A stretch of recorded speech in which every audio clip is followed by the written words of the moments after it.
pas d'abord intervenir ces derniers jours,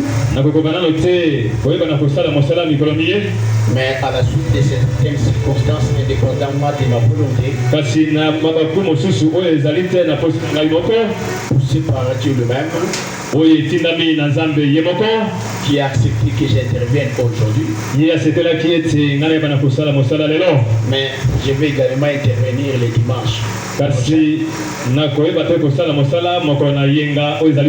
Ce sont les 2 fois-là que je vais faire une intervention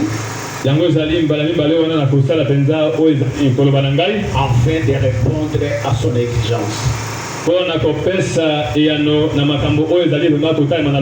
Parce qu'il y a une exigence que le Seigneur a eu à m'imposer.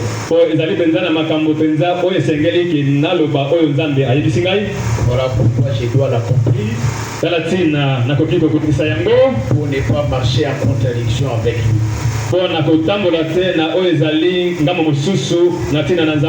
Seigneur Jésus, je te bénis, maître des temps et des circonstances, qui a permis que je me retrouve à cet instant devant ton peuple et leur transmettre ton message. Accepte en ce moment précieux de placer tes paroles dans ma bouche et que ton Esprit Saint me guide. Comme cela a été écrit, c'est poussé par l'Esprit que les hommes ont parlé de la part de Dieu. Permets à ce que ce travail soit accompli et que ce que toi tu comptes faire dans cette assemblée soit pour ta gloire. Que ta présence se manifeste à ce moment. Tout ce qui est l'ennemi, je l'anéantis au nom de Jésus-Christ. Je te bénis, Père. Assiste-nous du début jusqu'à la fin. Nous t'avons ainsi prié au nom de Jésus-Christ. Amen. Amen.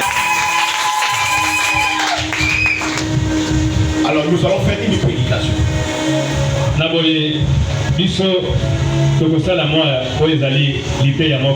Ça peut aussi être un enseignement. Mais nous avons voulu en faire une prédication.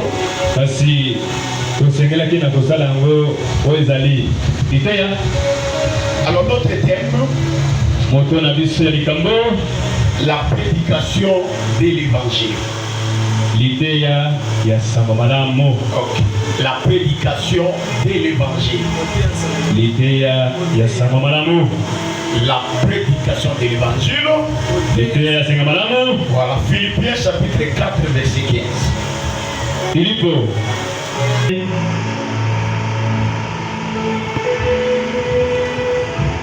Chandelier peut nous aider à la lecture. Donc, chandelier.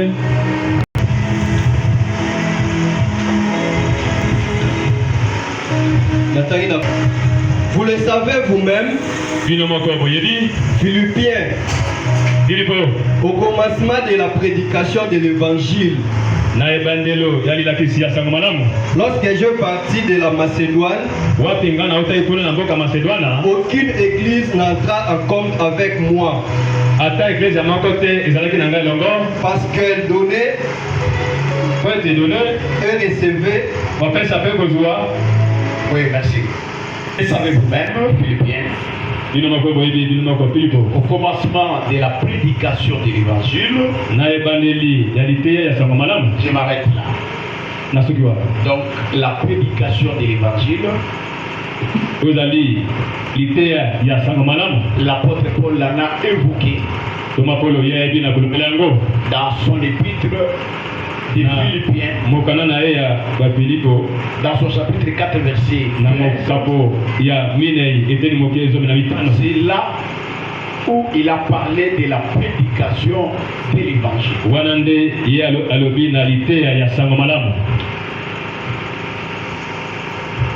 La prédication de l'évangile, je vais donner l'explication, ça pour que vous puissiez comprendre. Nous avons d'abord l'évangile. Parce que vous allez, il y a la prédication de l'évangile. Nous avons d'abord l'évangile. Qu'est-ce que l'évangile? L'évangile qui est une transcription du grec évangéliso pour signifier en français évangile. évangéliste wana na li français il ko ba ete ko panza sango. Alors, dans la langue grecque, Le baba greka évangéliste Dieu en question, évangéliste wana simplement il ko ba la bonne ete nouvelle. kaka nde sango malamu. Que l'on parle la bonne nouvelle, Ata baloba sango malamu. que l'on dise évangile, Ata baloba ete sango malamu c'est kaka la même signification. ezalaka na ndimbola seni. C'est la doctrine Ezali de Jésus-Christ. moboko to lilakisi ya Yesu Kristo. C'est l'enseignement que Jésus nous avait amené. Oyo ezali lilakisi oyo wapi Yesu Kristo amemelaki Parce biso. que avant que Jésus vienne, Liboso ete Yesu on aya avait Moïse. ozalaki nde na Mose. Lui aussi nous avait amené une doctrine Ye mpe amemelaki biso oyo lilakisi qu'on appelle la loi. babengi yango mobeko. Et quand Jésus est venu, Ntango Yesu il nous a aussi aye apporté sa doctrine, ye mpe amemeli biso lilakisi oyo aye. son enseignement. Elingi koloba ete lilakisi mpe oyo ya Yesu Nous Kristo appelons l'évangile ou la bonne nouvelle. oyo tobengi yango sango malamu. Vous avez compris? Ososoli Vous avez compris, non? ososoli Alors, na boye cet évangile-là, ou la bonne nouvelle, sango malamu wana que Jésus nous avait amené, qui est sa doctrine, oyo Yesu amemelaki biso oyo ezali lilakisi na ye ne devait pas rester seulement entre les mains de Jésus lui-même esengelaki et te ses apôtres, etikala kaka na maboko ya Yesu Kristo ye moko to na batoma na ye qu'il avait en son temps-là. to bayekoli oyo bazalaki na ntango wana. Qu'est-ce qu'on devait faire? Nini esengelaki basala? Il a fallu communiquer Et c'est cet là qui- évangile, cette doctrine esengelaki ete bapanza sango malamu wana à d'autres personnes. na bato basusu. Il a fallu transmettre Esengelaki kopalanganisa cet enseignement de Jésus lilakisi wana ya Yesu Kristo oyo ezali sango malamu à d'autres personnes. na bato basusu. Comment le faire? Ndenge nini On esengeli ne peut esalema? le faire que par la voie de la prédication. Esengelaki esalema kaka na nzela ya liteya. Acclamons le Seigneur. Vous avez compris? Ososoli Ce qu'on attend par la prédication de oyo balobi ezali liteya ya sango malamu. On a un enseignement Tozali na lilakisi moko oyo ezali sango la doctrine de malamu Jésus-Christ. lilakisi ya Yesu Kristo Ça doit être transmis esengelaki epalanganisama à d'autres personnes. na bato basusu. Mais comment cela devait-il se faire? Kasi yango esengelaki esalema Ça na ne pouvait loliki se faire que par la voie de la prédication. ekokaki kosalema kaka te na nzela ya Comme lilakisi. ça, l'apôtre Paul Dépouillé. parle de la prédication. Toma de kolo l'Évangile. azali kolobela lilakisi ya sango malamu. Voilà. Alors, si nous ajoutons Tite chapitre 1, verset 3, Soki tokakisi Tite chapitre 1, verset 3. Tito tokabona yango En son temps par la prédication na ntango na ye na oyo ezali lilakisi qui m'a été confiée d'après l'ordre de Dieu notre Sauveur. oyo epesamaki ngai kolalisama na molongo ya Nzambe kata na biso Ok. Et qui a manifesté sa parole en son temps oyo etalemisaki liloba na ye na ntango na ye par la prédication, na nzela ya lilakisi c'est-à-dire likoloba la parole de Dieu. liloba ya Nzambe L'évangile, sango la malamu bonne nouvelle, sango malamu est manifestée etalisamaki par la voie de la prédication. na nzela kaka ya La lilakisi prédication. na nzela ya Et l'apôtre Paul ajoute kuma Paul abakisi qui m'a été confié, oyo epesamelaki ngai ce qui signifie que likoloba ete la prédication de l'évangile liteya ya sango n'est malamu pas confiée à tout le monde. yango epesamelaki te na bato Elle est nyonso confiée aux yango apôtres, epesamelaki kaka na batoma aux disciples de Jésus, na bayekoli ya Yesu Kristo qui sont des apôtres, oyo bazali batoma c'est-à-dire elingi koloba des ministres de la parole. basali ya liloba Acclamons le Seigneur. obete likolo na boko La responsabilité okumba de la prédication ya oyo ezali est confiée au ministre de la parole. yango epesameli nde na basali ya liloba. Peut-être que vous allez me poser la Ntango question. mosusu bokutuna nga motuna C'est seulement les ministres de la parole. kaka basali ya liloba bongo biso basusu Nous sommes des disciples. biso bozali bayekoli Qu'allons-nous faire? ndenge nini biso tokosala Même si tu les fais, atako soki okosala yango la charge, mokumba la responsabilité n'était pas confiée. epesameli yo te Elle est confiée au ministre de la epesameli parole. na basali ya liloba. C'est comme ça que nde boye Lorsque dans Actes des Apôtres, on a watu kuna na nzela nikalia bakoma bakopesa bisala l'apôtre Paul a dit, kama Paulo alobi nous ne pouvons pas laisser la parole du Seigneur tokoki kotika te liloba ya nkolo pour nous occuper de la table. esengeli toyebana kosimba yango Choisissez les hommes topona bato à qui nous allons confier l'emploi. oyo wapi Diaconat. tokopesa mokumba ya Et badiakona nous appliquerons mpe biso à la prière tokomipesa et na au liloba endi na ministère de libondeli la parole. mpe na oyo ezali mokumba Le ya liloba ministère de la parole, lotomo ya c'est liloba le ministère qui est chargé ezali de la prédication de l'évangile. lotomo oyo epesameli na kopanza sango malamu Acclamons le Seigneur. basali ya liloba Et Dieu a confié la charge nzambe apesi mokumba de la prédication ya de l'évangile. liteya ya sango malamu Quand bien même que atako un frère, une ideko sœur, mwasi mobali on peut aussi la voir, akoki komona ye travailler dans ce sens-là, kosala na mais mokindo il wana ne peut pas le faire kasi akoki te kosala à titre professionnel. na kosala yango lokola mosala na ye penza obete likolo Même il maboko peut le faire, mais ce ne sera pas à titre professionnel. atako oyo kosala yango me akosala yango te lokola mosala Le na ye professionnel pate baye et basala la mosala prédication de l'évangile bango nde baza na mokumba ya sont kotia les liloba ministres nzambe de la parole. ezali nde basali Et ya pour liloba qu'il n'y ait pas de conflit. po ete kuna boyoki ezala te Alors nous ajoutons 1 Thessaloniciens chapitre 2 verset 3.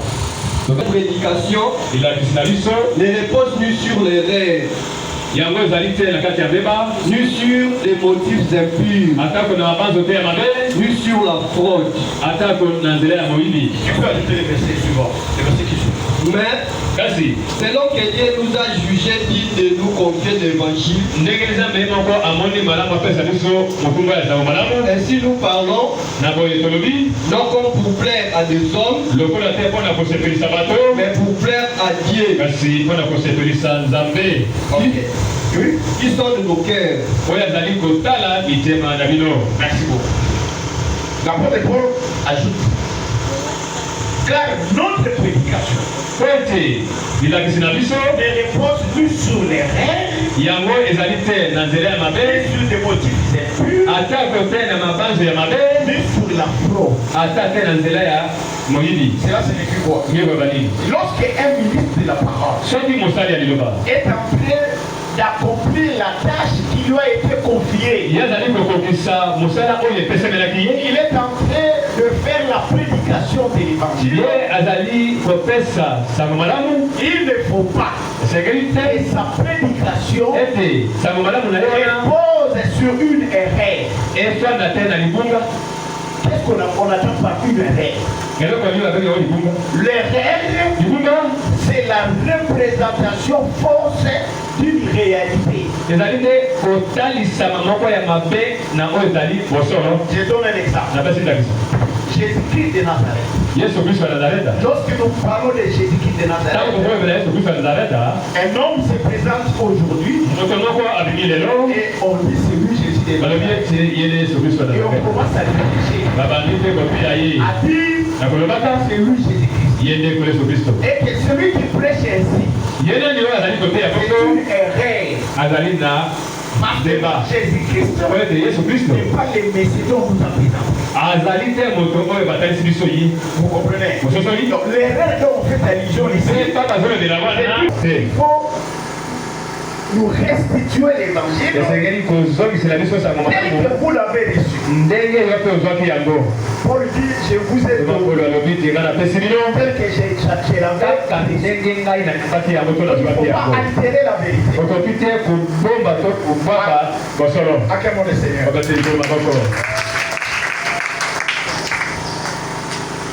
Et ni si des motifs impies, to te na mabanzo moko ya mabe vous pouvez prêcher l'évangile, okoki koteya sango malamu prêcher la vérité. koteya oyo ezali bosolo Les motifs kasi mabanzo na yo qui wana vous amènent oyo ezali kotinda yo à faire la prédication. soki bamabanzo na yo eza mpenza mabe Le travail que vous accomplissez mosala oyo ozali kosala wana sera déconsidéré. ezali mpenza na ntina te na miso ya Je nzambe vous donne un exemple. napesi ndakisa un pasteur.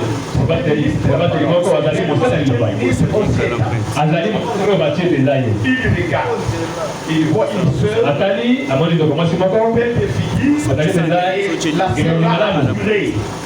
Ndoko ala penza ya fanda. Mais lui le ministre de la parole. Ya azali mosala Il a liloba. la charge de prêcher la bonne nouvelle. Azali na mokumba ya kote ya Il a été attiré par une seule ye abenelaki na moseka elongi kitoko. Le pasteur Mobateli commence à fixer des rendez-vous. abandi kopesa banzela ya kotika bamoni na komanisama aller chez la sœur. mpona kokendeke kosala kote ya sangomanama wana ezalaki mpenza ya petre Parce que te dans ces po ete na intentions, mabanzo na ye wana c'est chercher eza à nde tomber avec la sœur. koluka ete ye akoya ndeko mwasi ya kolala na ndeko mwasi mosusu tala makanisi na ye Ne sont pas pires. eza malamu te Là, wana on doit déconsidérer le travail qu'il est tenté d'avoir. tokomona mosala azali kosala na pamba Il va se lancer akepa ndeko mwasi à des heures tardives. na bamboka ya Vous koleka entendez quelqu'un frapper à la porte. okoyoka moto abeki na ekuke na ngonga ya À 1 zoe heure, na ngonga ya yambo 3 heures, 4 ngonga heures, 5 misato heures. mine mitano ya kongo La sœur demande qui est devant la porte. ndeko mwasi akolo nani na ekuke Pasteur X, pasteur ezali nga mobateli songolo bakala Mais pourquoi mpo na nini yo mobateli aller kokende dans la maison de la epa na sœur ndeko mwasi à ces na heures-là? batango wana Bien que en arrivant là-bas, atako na kokoma kuna yo mpe okosambela prêcher la bonne yo mpe nouvelle. okoteya apesa Mais le malamu motif moto na yo to makanisi na yo wana oyo ememi yo ne kuna sont pas pires. ezali mpenza Ce sont des pete motifs impies. ezali mabanzo ya mabe Ou bien to dans le souci de soutirer l'argent. to na likanisi ya kobenda mosolo C'est comme ça que vous avez nde fait. yango okoyoka bandeko Donc, mobali la prédication lunaire, ekoki te efali na c'est mbeba un motif to impie. mpe na likanisi moko ya mabe te Acclamons le Seigneur. babete likolo maboko moyibi Né sur la fraude. ata na ezali moyibi te Né sur la fraude.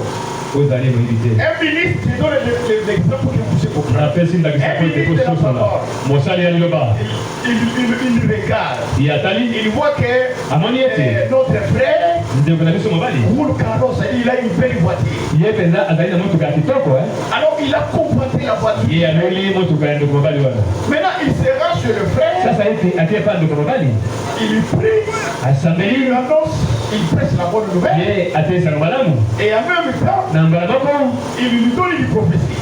ye apesi esakoli Oh, tu m'as dit nzambe ayebisi ngai que cette voiture, motuka oyo tu tombes dans ses mains. esengeli ete oyo napepa na ngai oyo topesa ngai Il va yango te donner une autre. nzambe apesa mosusu Si tu refuses, soki oboyi tu vas te frapper. nzambe akobeta yo Le soir même d'aujourd'hui, poko lelo kaka tu vas mourir. yokowa Et le frère au azwa passé, motuka apesa mobateli wana ça c'est la fraude. wana ezali moyibi C'est la fraude. moyibi Vous avez utilisé la prédication de l'évangile yo osaleli elakisi ya sango malamu pour assouvir votre mauvais désir. mpona kosepelisa basango mpona kosepelisa posa mabe na yo Prêcher la bonne nouvelle. koteya sango Dans ce malamu sens-là, na motindo wana on m'avait parlé de quelque chose qui s'était passé en Angola. bayebisaki ngai na eloko moko elekaki na mboka angola Un frère est venu avec sa moto. ndeko mobali moko aye na pikipiki na ye Alors il a vu le pasteur. ye aye komona mobateli na ye Il les a salués. ye apesi bango mbote Et ensuite, Na son sima. pasteur a laissé partir avec sa moto. mobateli ye atiki ye akende na pikipiki na ye Un autre pasteur qui était là-bas, mobateli mosusu azalaki wana il dit au pasteur, ayebisi na bateli wana mais celui qui vient de partir, oyo auti kokende awa c'est un qui vient de votre assemblée. azali mondeme ya lisanga na yo Mais comment il a laissé partir avec sa moto? mpona nini otiki ye akende na pikipiki C'était moi. soki ezalaki ngai En tout cas, j'allais vraiment lui donner quelque chose. nalingai kaka napesa ye eloko moko Il allait laisser la moto. alikasi atika oyo ezali pikipiki Vous comprenez? wana ososoki La fraude. tala moyibi Et c'est ce que beaucoup de pasteurs, yango nde c'est à vos joies. babateli ebele bazali kosala Ce n'est pas du tout normal. ezali mpenza malamu soko moke te Je vais encore aller plus loin. nakende so mosika La fraude toujours. moyibi kaka Vous enseignez. La sœur a son problème. Il est malade. Elle vous pose son problème. Moi, je suis malade. Priez pour moi. Prenez aussi l'écriture. Je connais un pasteur. Tu vis l'écriture. Tu vois, dans les écritures, il y avait un prophète qui avait pour guérir quelqu'un. Il s'est couché sous les pieds de la personne. Et la personne avait repris. Il a utilisé l'écriture. Mais le prophète s'était couché sous la personne. Et la personne avait repris. Il était décédé. Il lui prend seulement cette écriture. Il dit à la sœur, tu vois, comme tu es malade, et moi aussi, je pousse chez moi, tu seras guéri de toi. La sœur, n'ayant pas la lumière, a laissé le pasteur faire son travail.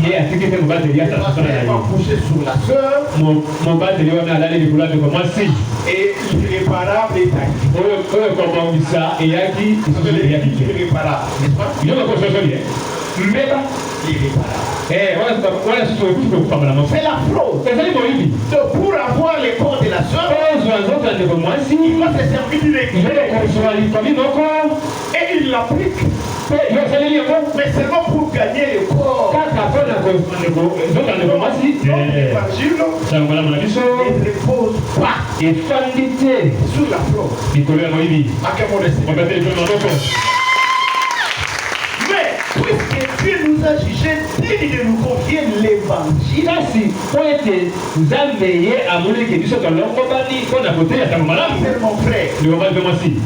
Lorsque Dieu confie à ses ministres la charge de l'évangile, c'est parce qu'il les a jugés dignes. Acclamons le Seigneur. Et tu vas accomplir ton travail à toute sincérité. Et qu'on n'attendra pas dans l'accomplissement de ton travail des choses qui lui déplaisent. Donc il t'a jugé digne. Voilà pourquoi on dit nous parlons. Parce que Dieu nous a jugé digne. Confier l'évangile. Voilà pourquoi nous parlons. C'est-à-dire nous prêchons. Acclamons le Seigneur. Donc si tu n'es pas digne, ne peux pas te confier. Alors que va faire ça beaucoup de ce qui a fait c'est mon c'est pas la confiance que Dieu t'a donnée. Pas pisser la confiance que Dieu t'a donnée. Non comme pour plaire aux hommes. Même si nous allons parler, nous allons prêcher l'évangile. On ne doit pas le faire pour plaire aux hommes. Non. Paul dit, si je plaiserais encore aux hommes, je ne serais pas serviteur de Christ. Lorsqu'il tient la prédication, il peut pas vous chercher à vous plaire. Quand il est devant, tu cherches seulement qu'il vous donne des histoires, des démangeaisons. Mais quand il commence à parler des choses qui étaient touchées, moi je ne l'aime pas. Il prêche très mal. C'est pour ça.